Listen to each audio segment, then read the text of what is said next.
Messieurs, dames, soyez les bienvenus dans Backcheck. On est vendredi soir, c'était la 25e journée de National League qui était au menu ce soir. 5 rencontres, des beaux buts, des beaux moments. On va tout vous raconter, mais on va donner d'abord le premier sentiment général pour expliquer, résumer un peu cette soirée. Lausanne qui met une grosse claque à Genève Servette à Malais. Les Lausannais ont fait preuve de beaucoup d'efficacité. Les Genevois continuent de décevoir et commencent aussi à inquiéter. Fribourg-Gotteron devait relancer ses actions ce soir. En fait, ils ont relancé bien. Et puis Zurich est allé s'imposer à Langnau in extremis. Égalisation en fin de match. Victoire au tir au but pour la troupe de Serge Aubin. Ouf de soulagement pour le Québécois Serge Aubin. Il y avait aussi un derby tessinois entre Lugano et Ambry. Victoire des Bianconeri. Et cela malgré une grosse boulette du gardien de Lugano. C'était en tout début de rencontre. C'est notre image du jour.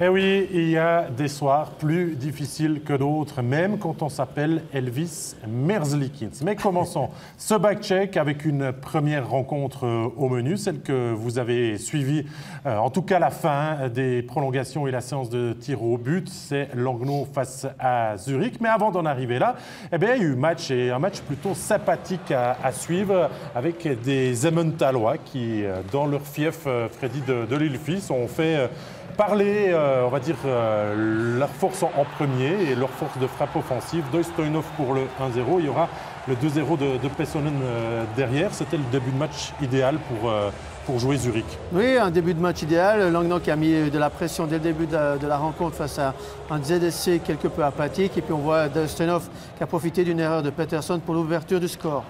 Là, il y a le 2-0 de Pessonen. Cyril, on ne se pose pas de questions.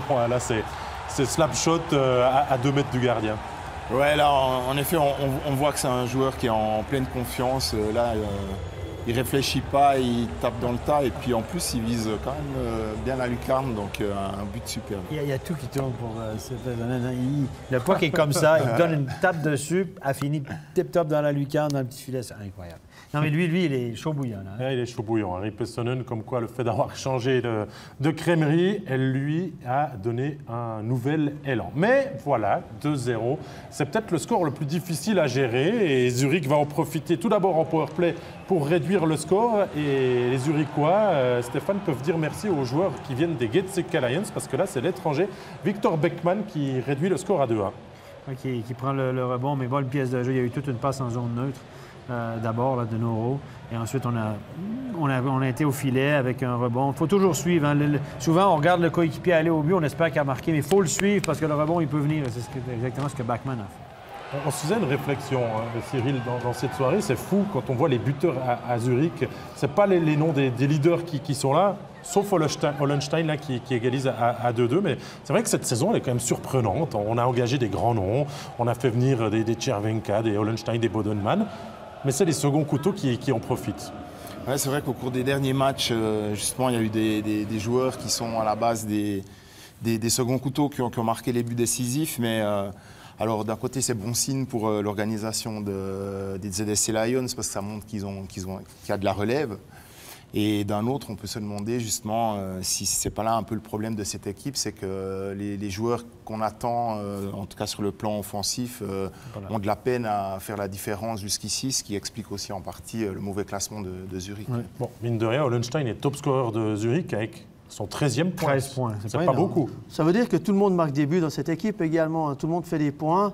Et puis, souvenez-vous, l'année dernière, M. Zurich n'était pas forcément dans le haut du classement, a quand même remporté le championnat. Est-ce que cette équipe n'a pas l'arrogance d'attendre le bon moment avant de démarrer sa saison et il fait plutôt des ajustements maintenant. Alors c'est supposition tout cela, mais Zurich est capable du meilleur comme du pire, mais quand c'est le meilleur, ça tourne bien. Bon, j'ai envie de vous dire, ça ne va peut-être pas se reproduire chaque année non plus d'offrir le coup de la 7e place et d'être champion. Ensuite, eh bien, on revient dans le fil de ce match. Nolan Diem en rupture, Stéphane. Joli but, erreur numéro 2. Il y avait l'erreur de Pettersson qui avait coûté un but et celle-ci qui permet à Langnau de repasser devant. La fin était belle. Écoutez, un bon petit coup d'œil. Il glisse le puck entre les jambes du gardien. Très beau geste technique, chapeau à lui. On entre dans les 3 dernières minutes. Pettersson va se rattraper de sa bévue du début de match en égalisant à 3 partout. Mais il y a peut-être une faute là. En tout cas, les Emmentalois sont un peu arrêtés de jouer dans l'arrondi. Et du coup, Pettersson en a profité. Joli but aussi au passage en se retournant, Cyril. Oui, pour le gardien, c'est un tir qui est difficile à lire. Il se retourne. Donc, à première vue, on peut se dire c'est peut-être l'erreur du gardien, mais c'est un bon tir sous la latte, au-dessus de l'épaule. C'est un but à la Pettersson. Il se retourne et il tape le plus fort possible. Il ne réfléchit pas. Pour le gardien, c'est vraiment difficile. Mais là, on s'est arrêté de jouer. On pensait qu'il y avait une faute. On espérait qu'il y ait une faute. Le public et tout, évidemment, c'est trop facile. Tu arrêtes de jouer, tout le monde le regarde. Bam. Mais voilà. On va ensuite en prolongation avec des actions de chaque côté. Ça n'aboutira pas à une nouvelle réussite. Donc séance de fusillade, de tir au but avec Pius Suter qui marque tout d'abord le but égalisateur à 1 dans le début de la série et le but victorieux que l'on vous remontre finalement. On a lancé la pièce, Freddy. Cette séance de tir au but, c'est tombé cette fois-ci en faveur de Zurich. Ouais, c'est du 50-50 toujours. Hein. Je crois qu'effectivement, Zurich, on a vu les 2 buts de Suter. Il ne s'est pas posé trop de questions. Il a tiré à chaque fois, alors que d'autres joueurs sont un peu mélanger les pinceaux sur des dribbles interminables. Et puis, on voit l'efficacité une fois à gauche, une fois à droite. C'est quand même aussi là un beau joueur Suter.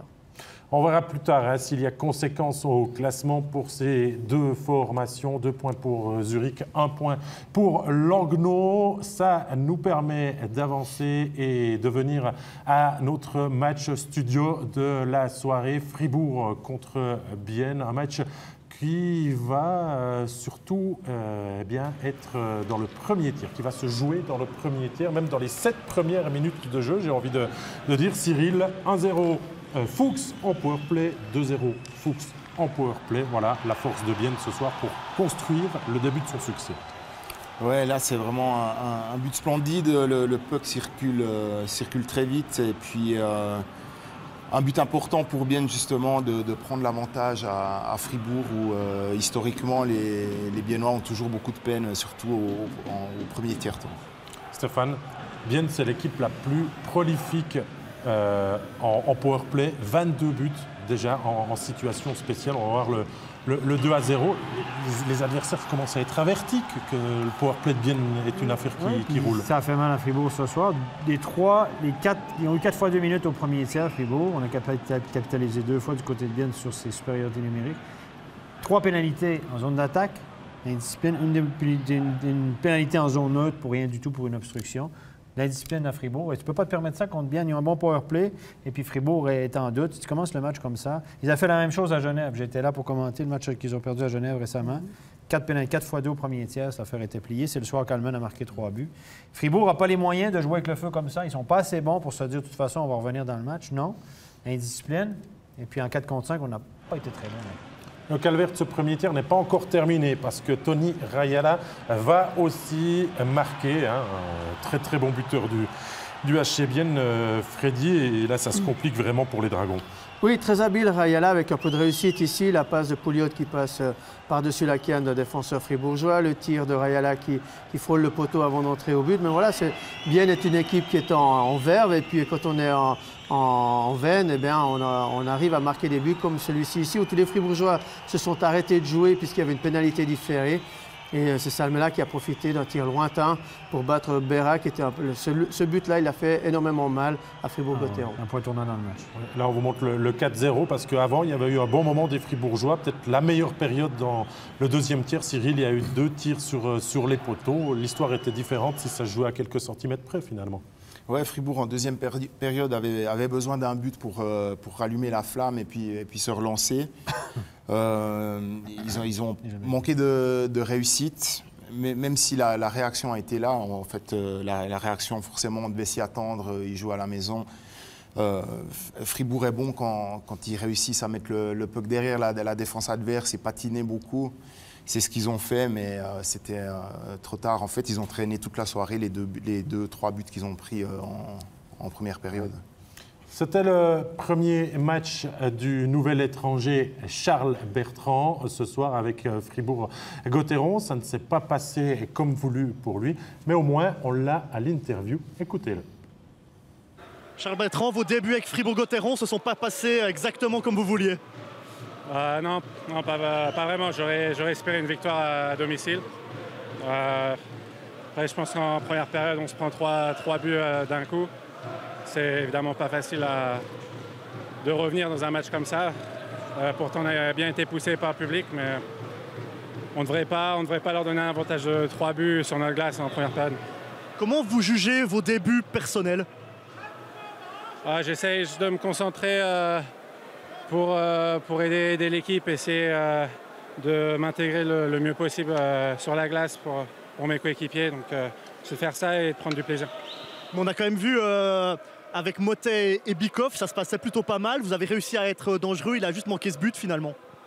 Ouais, je pense qu'on a fait de bonnes choses. Après, je pense qu'on doit quand même réussir à faire de meilleurs décalages pour se créer des meilleures occasions, même s'il y a du positif à prendre. Mais après, comme je l'ai dit, pour une première, on perd 4-0 à domicile, donc déçu, c'est sûr. Et c'est une très bonne chose qu'on joue demain contre Biel chez eux. Merci beaucoup et justement, bon match pour demain. Pas de réussite pour Charles Bertrand dans sa première, beaucoup plus pour le Biennois auquel Jérôme a tendu son micro, c'est Jason Fuchs. Jason Fuchs, tout s'est joué dans la première période, mais quelle première période du HC Bienne avec ces 3 buts? Ouais, 3 buts, ça fait du bien de commencer un match comme ça, de mettre surtout des buts autant rapidement et puis ça nous donne confiance pour le reste du match. C'était la tactique d'Antti Termenon, tout de suite mettre la pression dès le premier engagement? C'est la tactique à chaque match, je pense que c'est la clé, il faut toujours commencer à fond. S'il y a des buts, tant mieux, sinon ça nous met dans le match pour la suite. Et demain, rebelote, vous rejouez contre Fribourg-Gotteron, il faudra repartir à 0, c'est ça? Exactement, on sait chaque match, ça repart à 0. On a beau gagner 4-0 ce soir, demain ça peut être complètement le contraire si on ne joue pas notre jeu. Donc à nous de venir comme ce soir. Merci beaucoup et bonne chance pour demain. Et voilà, hein, les deux équipes, ça c'est aussi le hasard du calendrier qui se retrouve dans moins de 24 heures pour la revanche. Mais on reste dans notre match studio et on va surtout passer à notre rubrique du top et du flop. Le top, c'est Cyril Pache qui l'a choisi aujourd'hui. Cyril, on vient de l'écouter à l'interview, ça tombe bien, c'est Jason Fuchs. Jason Fuchs, pour moi... Le plus important, souvent, c'est le premier but. Là, il en a marqué 2 dans les 7 premières minutes. Ça a tout changé pour le HC Bienne. Ça leur a donné beaucoup de confiance. Fribourg-Gotteron ne s'en est jamais remis. Et puis, voilà la raison pour laquelle c'est mon top ce soir. Oui, il s'est même procuré plusieurs occasions. Il était proche de s'offrir finalement un triplé ce soir. Ouais, il a fait quelques gestes techniques dont il a le secret, qui ont été pas mal, dont une fois face à Marco Forer. Et c'est vrai qu'il aurait peut-être mérité un triplé, parce qu'il est vraiment parti très fort, et comme il l'a dit, le début de match, ça peut changer beaucoup de choses pour une équipe. C'est facile, si vous mâchez le travail, Marco Forer, on en parlait. C'est peut-être pas le visage le plus connu que vous voyez affiché derrière nous, mais Freddy, c'est votre flop.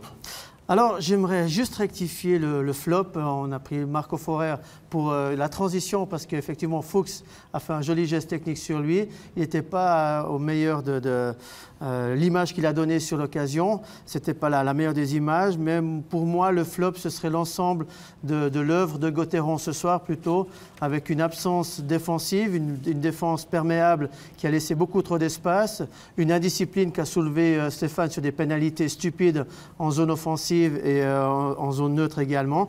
Et puis une attaque qui s'est créée. Bon, il y a eu un poteau, il y a eu 2-3 lancers, mais pas vraiment de percutants, alors que Fribourg-Gotteron les attendait fort, comme des dragons ce soir à Salona ou à la BCF Arena.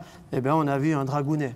Dans un tel championnat, il en faut plus pour gagner. Eh ben, vous perdez, surtout dans cette période où Fribourg se doit de refaire des points, vous perdez 2-3 matchs consécutifs, et bien là-bas, elle commence à gentiment vous lécher les fesses. Julien Sprunger est très discret par les temps qui courent, et son équipe marque moins de buts. Et comme va Fribourg, comme va Julien, ou l'inverse, voilà, Julien pas au sommet de son art, ça le rattrape un peu, lui qui avait été très, très, très percutant, quand même 12-13 goals.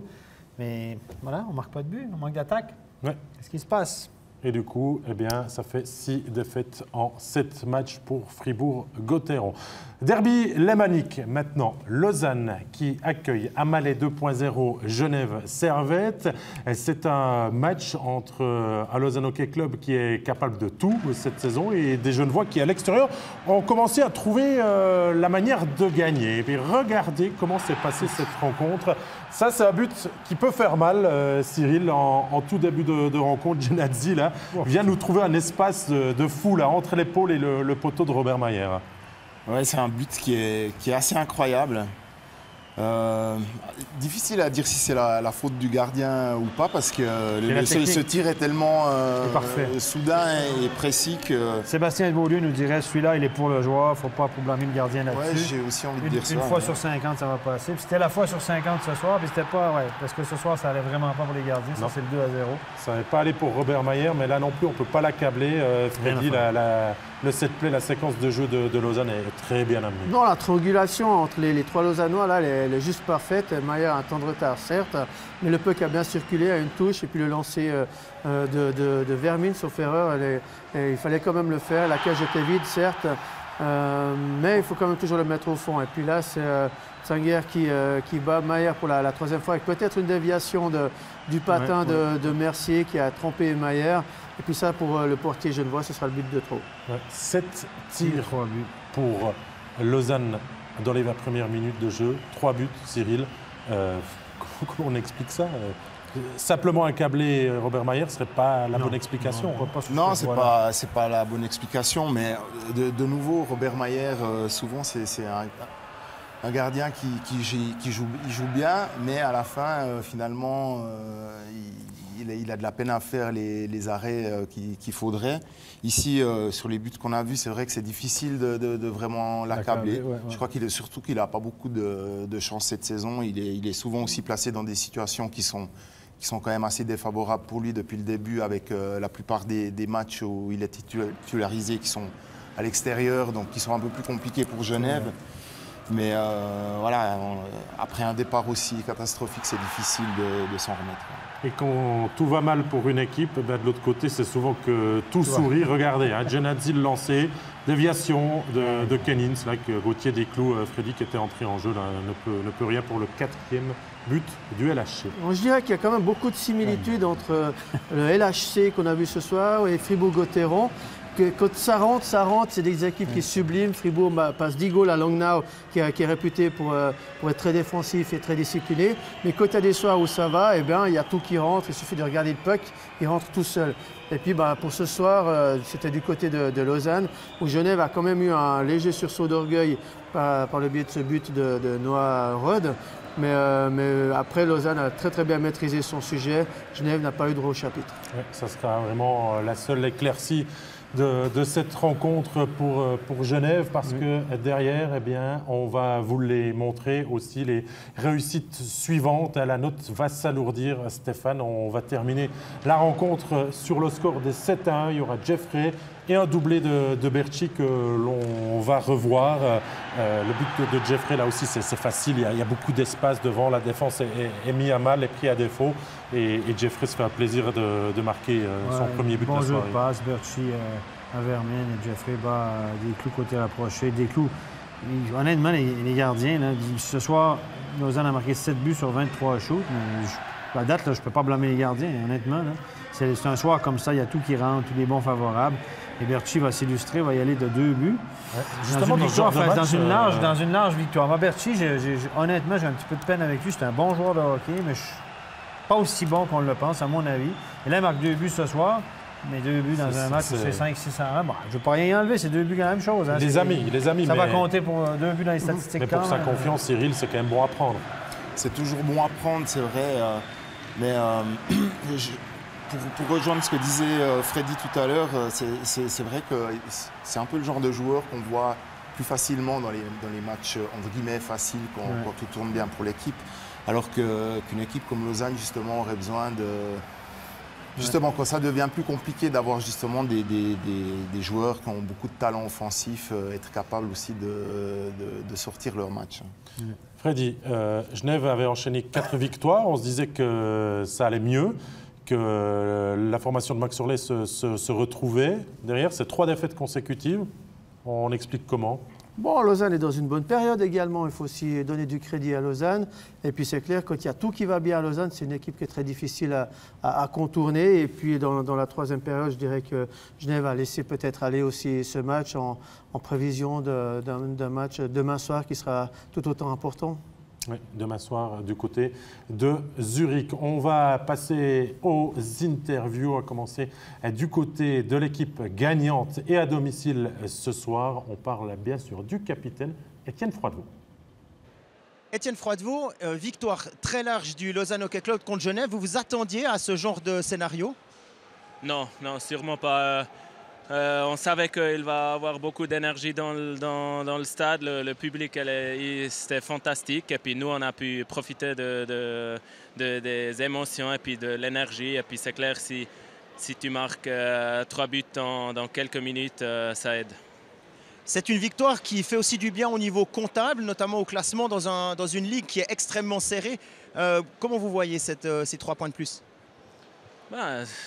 On dit toujours que tous les matchs sont importants et puis ça c'est que la vérité. Et puis on sait que les derbys sont aussi importants pour nos supporters. Alors je pense que c'était une très belle soirée pour nous et puis ça fait du bien d'aller dans la pause avec ce match qui a fait du bien pour tout le monde.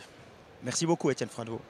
C'est vrai que Lausanne ne jouera pas demain et ensuite aura du temps avec la Lucerne Cup qui arrive. Nous, on veut aussi avoir des explications du côté genevois et c'est Timothy Cast. Timothy Cast, défaite sévère ce soir à Lausanne. Est-ce qu'il y avait mieux à faire avec l'effectif décimé du Genève Servette ce soir? Bien sûr, peu importe l'effectif qu'on a, on joue les matchs pour les gagner. Ce soir, je pense que on était un peu mal payé au début, mais bon, c'est clair, vous prenez 3 goals contre Lausanne à la première période, c'est difficile de revenir dans le match. Et puis après, voilà, je pense qu'on a joué un peu de malchance par moment, mais bon, on n'a pas fait les choses justes pour avoir plus ce soir. On a senti que vous n'avez jamais lâché, hein, c'est votre marque de fabrique, de l'intensité à n'importe quel moment, dans n'importe quelle situation. Par contre, il y a eu peut-être un manque de concentration. 2 buts en 32 secondes au premier tiers, 2 buts en 16 secondes au 3e. Ça vous a coûté la fin du match en fait. Bon, au 3e tiers, le match était déjà un peu compliqué pour nous, mais c'est clair qu'au début du match, on peut pas laisser l'équipe adverse prendre les devants, surtout à l'extérieur. Il faut qu'on se montre plus solide défensivement. Et puis ce soir, voilà, on n'a pas fait un mauvais match. Mais bon, si vous jouez 80% de la partie, on voit que ça ne suffit pas. Donc ce soir, voilà, on a été pas bien payé, mais on ne méritait pas plus. Merci Timothy. Oui, les mots de Timothy Cast font écho ici dans notre studio. C'est vrai, on n'a pas le droit de tricher, Stéphane, 80%, même sans expliquer la liste des blessés. Hein, il faut pour C'est vrai que les blessés, tout le monde en a durant une saison. Oui, c'est une excuse à long terme, mais à court terme, tu ne peux pas dire parce que ça ne fonctionne pas. Tout le monde doit se donner à 100%. Je ne suis pas sûr que c'est une question d'effort. C'est clair que ce n'est pas le match qu'on a suivi principalement. Moi, j'ai de la peine à me dire que les gars n'ont pas fait l'effort. Ça ne tournait pas. Les buts d'entrée, le puck avait des yeux au départ. On a vu la moitié des goals que Lausanne a marqués. C'est des trucs incroyables. Donc, voilà. Je pense qu'il faut zapper, là, puis il faut penser au match de demain parce que Genève a une grosse commande demain à Zurich. Puis s'ils s'en vont à la pause avec 2 défaites, pas bon pour le moral. Oui, ça c'est une certitude. Mais ça, eh bien, on va remettre à demain parce que nous, on se réjouit maintenant de vous présenter le derby du Tessin entre Lugano et Ambri. Ça se joue à la Corner Arena. Ambri avait gagné le dernier derby 2-1 lors de la séance de tir au but et avait mis fin à 6 derbys perdus consécutivement. Et venir dans le bas du Tessin, c'est pas une partie de plaisir, sauf si Merzlikins, il met du sien, Freddy. Alors ça, c'est le but gag par excellence, effectivement. On a vu qu'une charge de Lapierre tout à l'heure où Lugano veut mettre beaucoup d'intensité. Et d'un coup, il y a tout le rythme qui part un petit peu aux oubliettes avec Merzlikins. Bon, c'est pas toujours facile de manier la canne de gardien. Mais à ce niveau-là, c'est vrai qu'on n'a pas toutes les soirées l'occasion de voir des buts gag comme ça. Merci Elvis. Ouais, ça arrive même au meilleur, Cyril, mais là, on se trouve con. Hein. Ouais, mais au moins avec Merzlikins, il y a toujours un peu de spectacle. Il y a 1 ou 2 semaines, il était à 2 doigts de marquer un but. Et là, ce soir, c'est l'inverse. Il met un autogol. Donc, au moins, il se passe toujours quelque chose avec lui. Ça peut arriver au meilleur. Ouais. On a vu une image sympa qu'on n'avait pas sur le ralenti, mais après cet autogol de Merzlikins, Walker est venu lui taper dans les bottes en lui disant tout de suite « ça ne fait rien, on va aller de l'avant, on va essayer de gagner ce match ». Et regardez que Lugano met ça en pratique assez rapidement, 6 minutes 20, égalisation, très jolie préparation de Leffel, le service parfait pour Fazzini qui, dans cet endroit, Stéphane, eh bien, ne peut que marquer quand on s'appelle Fazzini et qu'on a un bon tir. Regardez, le plein lucarne, c'est du Fazzini. Moi, ce que j'ai vu sur la séquence, c'est que l'arbitre se promenait avec une canne puis un casque dans la main. Quelqu'un a vu ça? Non. Vous l'avez pas vu? Non, on regarde pas le même match. J'ai trouvé regardez. Il avait une canne puis un casque dans la main. Je sais pas si c'est battu ou quoi, mais j'en sais rien. Mais voilà. C'est quand même pas la soirée des gardiens. La Manzato est en difficulté sur le lancer. Chiesa est le plus vigilant. Là, le défenseur capitaine de Lugano s'est vu aspirer au but. On allait voir les images à la vidéo, Cyril, pour voir si le puck était bien rentré, parce qu'on va voir sur cette image, ça joue à pas grand-chose. Non, ça se joue à rien, mais enfin, ce qui est admirable, c'est de voir tout le chemin que Chiesa a dû faire pour venir pousser ce puck d'une main juste derrière la ligne. Et puis, on voit aussi à sa joie, enfin, c'est pas un joueur qui marque non plus énormément de buts, mais enfin, voilà, ça a donné aussi de l'énergie à son équipe. Est-ce que vous savez que Chiesa est le leader dans les plus et les moins dans cette ligue cette année, messieurs? Petite parenthèse. Oui, c'est un joueur précieux. Ça mérite d'être mentionné. C'est un joueur assez précieux qui peut faire beaucoup de choses. Pénalisé trop souvent, à mon avis, mais quand même, chapeau. C'est un gars qui a son importance dans le dispositif défensif. C'est sûr que s'il arrive à mettre un peu du plomb dans la tête et puis pas s'exciter surtout, n'importe comment. Des fois, ça vient avec l'âge. Ça vient avec les alliés. Regardez-nous, Stéphane. Est-ce qu'on était plus ça? Mais un derby, messieurs, dames, ne serait pas un derby sans rebondissement. Ambry revient à hauteur avec sa première ligne, et notamment Zwerger là, pour l'égalisation à 2-2, Cyril. Oui, une égalisation qui fait du bien à Ambry à ce moment-là du match. Merzlikins, on peut dire qu'il y a eu des soirs où il l'aurait sans doute arrêté. Et regardez, hein, l'action qui va suivre, on a à peine le temps d'engager parce que depuis la 35e minute de jeu, ce derby est devenu fou. Il se passe 24 secondes pour que Bertaggia remette Stéphane Bianconeri devant. Là, il est parti comme une flèche, on a remis le puck, il est belle feinte, mais le puck, il fait lever la gourde, regardez, petite feinte, très beau mouvement offensif. Bertaggia qui ne marque pas souvent, mais il me semble qu'il marque des gros buts. Chaque fois qu'on le voit, c'est des buts importants, mais là, beaucoup de vitesse à percer la défensive. Ouais, c'est un homme de derby, un but, 2 assists pour Bertaggia ce soir. Là, c'est la réussite de Grégory Hoffmann, le meilleur moyen de fêter son annonce de départ. Pas sûr, Freddy. Tiens, je ne m'attendais pas à ce genre de remarques pour lancer ce but-là. Je ne sais pas comment y répondre, mais en tout cas, jusqu'à la fin de la saison, il aura envie d'être luganais. Oui, mais c'était aussi de voir comment le public allait l'accepter ce soir. C'est pas facile non plus d'annoncer ça juste avant un derby. La particularité d'un derby, peu importe qui marque, qui fait quoi, pourvu que l'équipe elle gagne face aux cousins du canton, tout est bon à prendre. Mais Ambry n'abdique pas, vous l'avez vu, 4-3 derrière avec le deuxième but dans cette rencontre pour l'Orgue sur un très bon service d'Offert. On est à 4-3, on se dit, eh bien, il va y avoir fin de rencontre animée. Eh bien, pas vraiment, parce que la formation de Greg Ireland, qui a vraiment fait les choses ce soir, hormis ce premier but gag pour remporter la rencontre, se redonne 2 buts d'avance, Cyril. Et là, c'est Fazzini encore. Ouais, un bon soir pour Fazzini qui connaît quand même une saison compliquée, on va dire, par rapport à toutes les attentes qu'on peut avoir pour ce joueur. Mais là, celui-là, il est facile pour lui. Le coup d'œil d'Hoffmann. Le coup d'œil d'Hoffmann. Et justement pour Hoffmann, de faire un bon match en marquant, en donnant une belle passe décisive, je pense que pour lui, c'était aussi quelque chose de très important. Je ne pense pas qu'il a vécu une très belle semaine. Ouais, c'est là que je voulais en venir avant. C'est clair il veut montrer, je pense, aux spectateurs que, regardez, je vais me battre pour ce club-là. Jusqu'à la fin d'année, je vais respecter mon contrat. Je ne suis pas encore à Zouk dans la tête. Surtout qu'il avait dit en fin de saison dernière, quand ils avaient perdu le 7e match, je ne partirai pas avant d'avoir gagné un titre avec Lugano. C'est l'année ou jamais, alors. Dans ta chronique, tu en as parlé? Il lui reste du temps encore. Il peut tout à fait encore réaliser sa promesse. Enfin, je l'espère pour lui. Quoi, mais... Il me semble que dans ta chronique, tu dis que Lugano sera champion. Je dis ça, oui. Est-ce qu'on peut l'enregistrer ici et dire que c'est ta prédiction pour les C'est ma prédiction. Lugano champion. Lugano champion. Tu vas enregistrer ça? OK, 22h51 exactement. Non, je pense que c'est une équipe qui a fait quand même 2 fois la finale en 3 ans et puis qui a une certaine expérience. Et justement, il y aura beaucoup de joueurs comme Merzlikins qui va partir aussi, Hoffmann, qui auront beaucoup de choses à prouver. Et je pense que ça devrait se terminer en apothéose. On aime bien quand les invités se mouillent aussi au jeu des pronostics. Ça, c'est pour la victoire donc, de Lugano. Les deux équipes remettent le couvert demain. Ça sera d'ailleurs notre match studio demain soir. Mais avant, encore un dernier résumé à vous montrer. Rapperswil, Lanterne Rouge, accueille Berne, leader du championnat. Et les Bernois étaient avertis que Rapperswil retrouvait un allant offensif avec ses étrangers notamment, mais cela va se vérifier avec l'ouverture du score. Berne n'est pas du tout présent, Freddy, en début de rencontre. On a suivi cette rencontre du coin de l'œil ici dans notre studio. À l'arrêt, pas présent, et regardez comme Spiller déborde Blum pour servir Schlagenhauf. Bon, vous êtes le premier au classement, vous allez affronter le dernier qui n'a pas gagné souvent dans la saison. À l'inverse, vous êtes le dernier du classement qui a affronté le premier, donc vous êtes doublement motivé.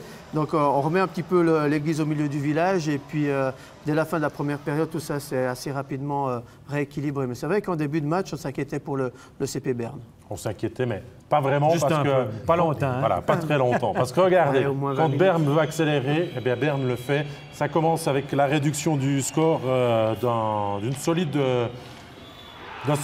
Simon Moser dans son endroit préféré, Cyril, devant le but, qui profite d'un tir de Kalle Anderson.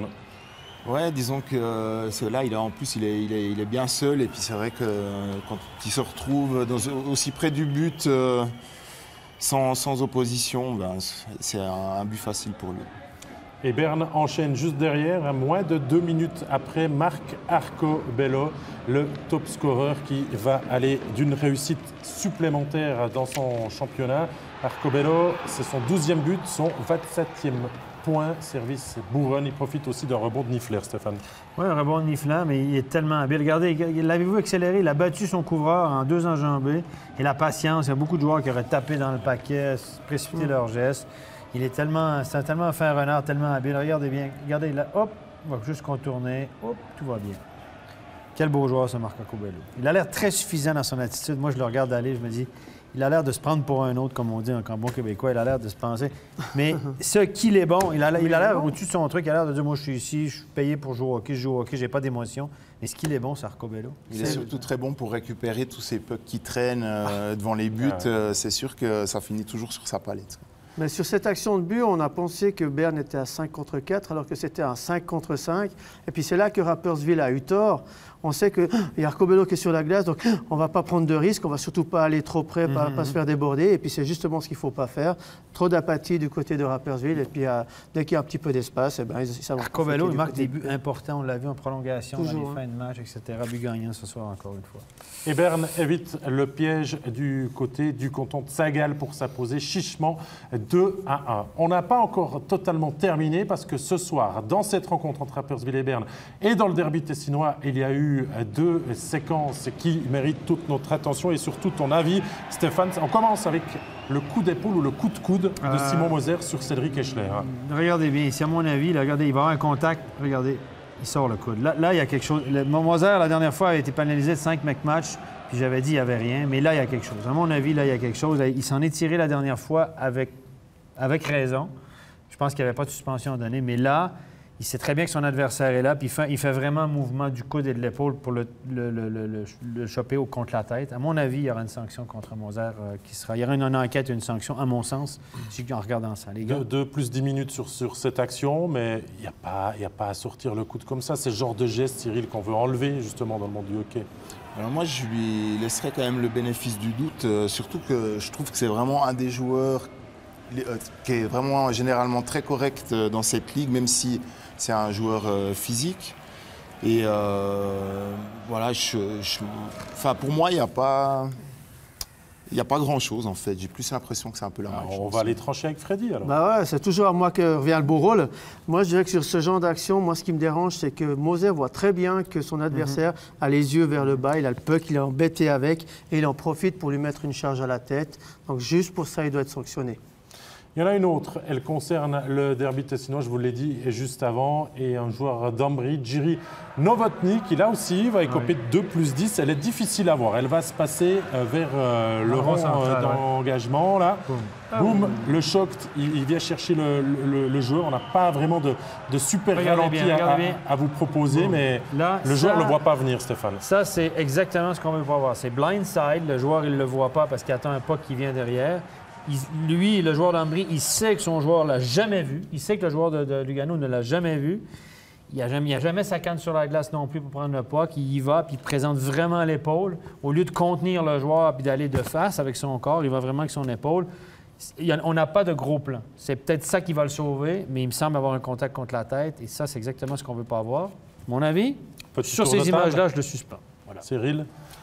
Alors, pour le coup, je serais de l'avis aussi de Stéphane. En effet, ouais, je pense surtout que c'est une charge qui vaut absolument plus le coup d'être tenté dans notre championnat, parce qu'on voit que ça n'apporte rien d'autre que des ennuis à celui qui l'a fait. Et puis, voilà, en fait, un adversaire qui est dans une position très vulnérable, c'est clair. Moi, j'en voudrais quand même un petit peu au défenseur aussi, qui lui a fait une passe suicidaire, alors qu'il voit venir peut-être derrière Novotny. Je pense qu'au moment où le puck est parti, c'est oups. Ouais, c'est ça. Et puis là, sous pression, un puck par la bande, et puis on n'aurait pas ce genre de charge également. Nous, on revoit ces séquences, Stéphane, mais des fois, la Ligue nous surprend. On va attendre ces prochaines heures pour voir ce qui va être décidé. Moi, je m'attends à rien. Ou tout la Ligue, ils n'ont pas la fameuse loupe de Stéphane. Ils ont tout. Est-ce que Stéphane pourrait zoomer avec sa fameuse loupe? Non, mais on n'est pas au bout de nos surprises de toute façon. Voilà, donc jusqu'à la Ligue fera, j'en sais rien. Je vous donne mon avis. Si j'étais juge, j'ouvrirais 2 enquêtes et je suspendrais probablement les 2 joueurs. La deuxième, plus sévèrement que Moser. Moser, c'est quand même pas... Mais il y a un petit geste. Hein? Il a passé entre les gouttes la semaine passée. Je pense que la Moser, il faut peut-être y envoyer un petit signal que... En HL, juste pour la parenthèse, Moser aurait été averti pour son geste la semaine passée. Il n'a pas été suspendu. Il a été expulsé du match. On lui aurait dit, là, on t'a sous le radar, on t'a sous la loupe. Hein? Pas la loupe à Rochette, mais la loupe de la Ligue. On t'a sous la loupe et puis on te surveille. La prochaine fois que tu es limite, là, on ne va plus te donner le bénéfice du doute. C'est comme ça que ça se passe en NHL. On va rencontrer les joueurs, on va prendre un café. On dit là, ça suffit. Et là, Moser, je pense qu'il a joué avec le feu une fois, il sera suspendu là, presque automatiquement. Mon avis. On suivra ça, bien sûr, de très près et on vous informera sur les réseaux sociaux ou demain dans notre studio. Il est l'heure de récapituler les scores en National League. 25e journée au menu, 5 matchs et les résultats suivants. La victoire propre de Bienne à Fribourg-Gotteron, victoire aussi à l'extérieur de Berne face à Rapperswil et 2 victoires ensuite à domicile, celles de Lausanne et de Lugano. Et Zurich s'impose lors de la séance de tir au but à l'Ilfis face à Langnau. Conséquences au classement, Berne et Bienne restent devant. Lausanne profite pour monter provisoirement sur le podium à la mi-saison. Fribourg 6e, Lugano 9, Genève 10 et les 2 derniers qui ne changent pas. Stéphane, il y a un petit sentiment là, après 25 matchs. Là, il y a une petite barre qui est en train de se faire après la 5e position. Là, 38 Fribourg, Zurich 37. Mais Fribourg a plus de matchs de jouer que Zurich, donc Zurich a des matchs en main. Il y a Zug aussi qui a 4 matchs en main sur Lausanne. 4 matchs en main, donc 4 matchs de moins de jouer que Lausanne avec 1 point d'écart. Zug n'est pas... Fais attention à Zug. Mais là, il y a ça commence à se distancer un petit peu. Là.